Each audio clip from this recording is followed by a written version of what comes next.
Olá, sejam todos muito bem-vindos. Hoje estamos aqui com a nossa última aula então do curso da CPA 10, que é sobre os demais investimentos. Lembrando sempre que qualquer dúvida vocês podem deixar ali nos comentários, que a gente vai responder em 24 horas. Também não deixem de se inscrever em nosso canal para receber as novidades. Inclusive, a próxima aula já vai ser a primeira aula do curso da CPA 20. Bom, para a gente começar aqui nossa aula dos demais investimentos, a gente tem as ações, os títulos imobiliários, os CDBs, as debêntures, as notas promissórias, os títulos públicos da poupança e operações compromissadas. Bom, as ações são a menor fração do capital social de uma empresa e a unidade do capital social. Quem adquire esses pequenos pedaços é chamado de acionista e tem uma participação na empresa correspondente ao número de ações que tiver. Tem aqui 6 termos importantes para a gente saber sobre as ações, que são a oferta inicial, a diferença de uma SA aberta e uma fechada, os conceitos básicos, os direitos e proventos de uma ação, os custos e como é que funciona a tributação das ações. Bom, a oferta inicial é dada pelo IPO, que é a oferta pública de ações, que é o momento em que as ações de uma empresa são ofertadas aos investidores e vendidas pela primeira vez, transformando-se então de uma SA fechada para uma SA aberta, e vai passar a ser uma empresa que terá suas ações negociadas em bolsa de valores. Os agentes underwriter são os bancos de investimento, os bancos múltiplos, sociedades de corretoras ou distribuidoras de valores imobiliários. São nada mais do que as empresas que fazem essa oferta, tá? São empresas que vão fazer um acordo com a Top Invest SA, por exemplo, que é uma empresa de capital fechada, que quer vender as suas ações, tá? Quer se tornar negociada em bolsa de valores para captar recursos. Então essas empresas vão ofertar aos investidores suas ações através do mercado primário, que é na verdade a colocação dos títulos resultante de novas emissões e é utilizado para financiar as atividades da empresa. O mercado secundário é a negociação dos ativos em bolsa de valores, o mercado de balcão organizado, onde são realizadas as compras e vendas em busca da lucratividade e liquidez, transferindo-se assim então os ativos do mercado primário para o mercado secundário. Conceitos importantes aqui são o período de reserva, que é o tempo para que os investidores notifiquem as corretoras quanto dinheiro pretendem investir na empresa. O rateio, que é o período após a reserva, que caso observado a procura maior do que a oferta, ocorre o rateio, na divisão dos ativos disponíveis pelo número de investidores interessados. A ordem a mercado é o tipo de ordem de compra ou venda que não é fixada a um preço, ela é de execução imediata a preço de mercado. E já a ordem limitada de compra ou venda deve ser executada a um preço determinado, especificado pelo cliente. Bom, a SA aberta e uma SA fechada são diferenciadas basicamente que as abertas são negociadas em bolsa de valores e o capital é pulverizado, dividido em muitos sócios, são muitos acionistas, e a empresa deve obedecer diversas normas e regulamentações exigidas pela CVM e pela Bolsa. As SAs fechadas são negociadas fora da Bolsa de Valores e o capital é concentrado na mão de poucos acionistas. Os conceitos básicos que é importante a gente saber são os tipos de ações, que são as ações ordinárias, que garantem o direito a voto nas assembleias aos acionistas, e as ações preferenciais. Elas são preferenciais porque elas têm preferência no recebimento dos dividendos em relação às ações ordinárias. Elas não têm direito a voto e recebem 10% a mais de dividendos em relação às ações ordinárias. E caso a empresa fique 3 anos sem distribuir nenhum dividendo, ela passa então a ter direito ao voto. Já termos importantes sobre o mercado de ações são o day trade, que é uma operação de especulação, onde a posição é aberta e fechada no mesmo dia. Por exemplo, eu compro ações da Petrobras hoje pela manhã, antes do final do dia, antes de fechar o pregão, eu já vou lá e revendo essas ações. O circuit breaker, que ocorre quando a bolsa tem uma queda acima de 10%.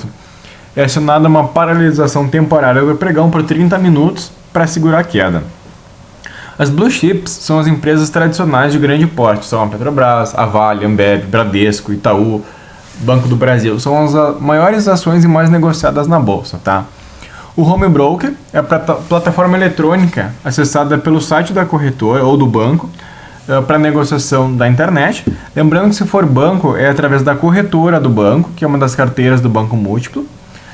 O sistema de mega bolsa, que é o sistema a qual as corretoras estão ligadas para fazer essas negociações. Liquidez, que é um termo bem simples, que quanto maior o número de negócios, maior a liquidez. Os lotes padrões, que as ações são geralmente negociadas em lotes de 100, com algumas raras exceções que são negociadas em lotes de 1000. O aftermarket, que são os minutos depois do fechamento do mercado, permitem negociações em horário limitado, com o limite também de R$100 mil, ou variação de 2% para cima ou para baixo. O pregão, que é o ambiente de negociação, que hoje é totalmente eletrônico, aquela gritaria lá das fotos antigas que você encontra com todo mundo gritando, os telefones enormes na mão, não existem mais. O implit, que é o grupamento, onde é reduzida a quantidade de ações e aumentado o valor dessas ações. E o split, que é o desdobramento, que aumenta a quantidade de ações e diminui o valor delas. Os direitos e proventos das ações são os dividendos, que é uma distribuição do lucro aos acionistas, que pela lei é no mínimo 25% do lucro sobre o que houver em caixa. Os juros sobre o capital próprio, que são proventos pagos em dinheiro, como dividendos, porém são dedutíveis sobre o lucro tributável da empresa. E as bonificações, que são a distribuição de novas ações aos atuais acionistas em função do aumento de capital. É uma coisa bem rara de acontecer, tá? E a subscrição, que é o mais comum, é o direito aos acionistas na aquisição de ações quando aumento de capital, garantindo a mesma participação. Por exemplo, hoje a Petro tem 100 milhões de ações negociadas, ela vai aumentar mais 50 milhões. Então você recebe um bônus de subscrição, que é na verdade uma opção de compra, que é negociado em bolsa de valores. Os custos para negociar as ações são a corretagem, que é o valor pago às corretoras na compra e venda. Lembrando que a corretagem pelo home broker normalmente é fixa e o investidor paga um valor independente do valor operado. Normalmente é de 10 a 15 reais, tá? E a corretagem variável, que é quando é utilizado um agente autônomo de investimento, é utilizada uma tabela percentual da Bovespa, que vai até no máximo 0,5% do valor. E hoje é bem tradicional essa tabela utilizar algum desconto. Os emolumentos, que são os valores cobrados pela própria bolsa sobre o valor negociado, que hoje é de 0,035% do valor financeiro, e a custódia, que é uma taxa de manutenção da conta cobrada pela CBLC e que algumas corretoras dão isenção se você fizer uma ou duas operações por mês. A tributação é importante porque ela é diferente da renda fixa. Em operações normais, ou seja, operações que não são day trade, que o day trade são as operações que começam e terminam no mesmo dia, são 15% de imposto de renda, e as ações de day trade são 20% de imposto de renda. As operações normais passam a ter incidência de R na fonte de 0,005%, cujo valor seja igual ou superior a R$1. Já nas operações de day trade, o recolhimento na fonte é de 1%, sendo a cobrança sempre no resgate. O responsável pelo recolhimento é o investidor e deve pagar o IR no Carnê-Leão através de DARF até o último dia do mês subsequente à alienação das ações. Por exemplo, se a gente vende ações hoje, no dia 20 de setembro, eu vou ter até o dia 30 de outubro, para recolher esse imposto de renda, tá? E as isenções é a venda de ações que sejam um valor igual ou inferior a R$20 mil por mês para a pessoa física em um único mês calendário, tá? Para fins de imposto de pagamento mensal do imposto de renda, é permitida a compensação de prejuízos anteriores. Lembrando que são isentos de imposto de renda os templos de qualquer culto, os partidos políticos e as entidades sindicais e sociais sem fins lucrativos. Passando para o nosso segundo item aqui dos demais investimentos, são os títulos imobiliários. A gente tem aqui a LCI, que são as letras de crédito imobiliário, são os títulos emitidos pelos bancos comerciais, múltiplos e com carteira de crédito imobiliário, ou a Caixa Econômica Federal, sociedades de crédito imobiliário, associações de poupança e empréstimo, e demais instituições expressamente autorizadas pelo Bacen e registradas na CETIP. Esses títulos são nominativos e transferíveis, mediante a endosso, são lastreados em créditos imobiliários e garantidos por hipoteca ou alienação fiduciária do bem imóvel. Eles podem ter garantias o imóvel pode garantir um ou mais créditos imobiliários, mas a soma total da LCI não pode exceder o valor total do crédito, que é o valor da garantia. O prazo é limitado pelo vencimento das obrigações imobiliárias e as LCIs contam com a proteção do FGC vigente de até R$250 mil. Tá? A letra deve conter o nome da instituição emitente e a assinatura dos representantes, o número de ordem, local e data de emissão, a denominação da LCI, que é a letra de crédito imobiliária, o valor nominal e a data do vencimento, assim como a periodicidade do pagamento do principal, dos juros e da atualização monetária, e as taxas de juros que podem ser negociadas entre as partes, mas devem constar ali. Importante lembrar que as pessoas físicas são isentas do imposto de renda. A gente tem também os CRIs, que são certificados de recebíveis imobiliários. São títulos de renda fixa de longo prazo, emitidos exclusivamente por companhia securitizadora, que é a única diferença, na verdade, tá? Os lastros mais comuns são os imóveis e são decorrentes de vendas do sistema financeiro imobiliário. São os imóveis acima de R$500 mil. A oferta e distribuição pública de CRI deve ser iniciada após a concessão do registro da companhia aberta junto à CVM. As vantagens do CRI são um investimento de longo prazo com rentabilidade superior aos títulos públicos e possuem garantia real, que são os imóveis alienados, e isenção de imposto de renda para pessoas físicas. Elas podem substituir os investimentos imobiliários, reduzindo os custos administrativos, a vacância e as reformas. Então, como ela provém do financiamento imobiliário, você não vai ter então o custo da vacância gerando débitos de IPTU, condomínio, enfim. As CRIs não contam com a garantia do FGC, diferente das LCIs, tá? O nosso próximo título são os CDBs, são certificados de depósito bancário. Inclusive é um vídeo que eu vou deixar aqui no ladinho o link específico sobre o CDB, dando uma explicação bem mais ampla.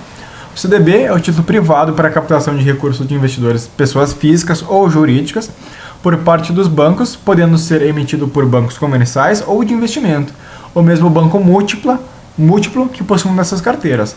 Os CDBs podem ser pré ou pós-fixados. A liquidez do CDB ele pode ser negociado no mercado secundário, uma coisa que não é muito comum, tá? Também pode ser resgatado antes do final do prazo, caso o banco emissor concorde. Os resgates antes do prazo final devem ser respeitados os limites mínimos. Os CDBs não podem ser indexados à variação cambial e contam com a garantia do Fundo Garantidor de Crédito até o limite atual de R$250 mil. As debêntures são um título bem diferente. Elas têm como objetivo a captação de recursos para médio e longo prazo de sociedades anônimas, não financeiras e de capital aberto, tá? Ela não existe uma padronização. Ela pode ter qualquer vencimento, a amortização pode ser anual, mensal, semestral, esporádica ou simplesmente quando a emissora decidir. A remuneração é pela correção monetária e juros a definir, também não tem nada especificado. E a possível remuneração de prêmio através do lucro ou receita da emissora, também é uma opção, não tem nada regulamentado. Os direitos dos debenturistas são as conversões da debênture em ações da companhia, no caso de debêntures conversíveis, a garantia contra o inadimplemento da emissora, e não pode ser maior do que o capital social da empresa. As debêntures não contam com garantia do Fundo Garantidor de Crédito. As notas promissórias têm um prazo mínimo de 30 dias e prazo máximo de 180 dias para empresas de capital fechado, 360 dias para empresas de capital aberto, sendo obrigado a possuir uma data certa de vencimento. A rentabilidade pode ser pré ou pós-fixada. Lembrando que as notas promissórias não podem ser remuneradas por índice de preços, está errado aqui na nossa apresentação.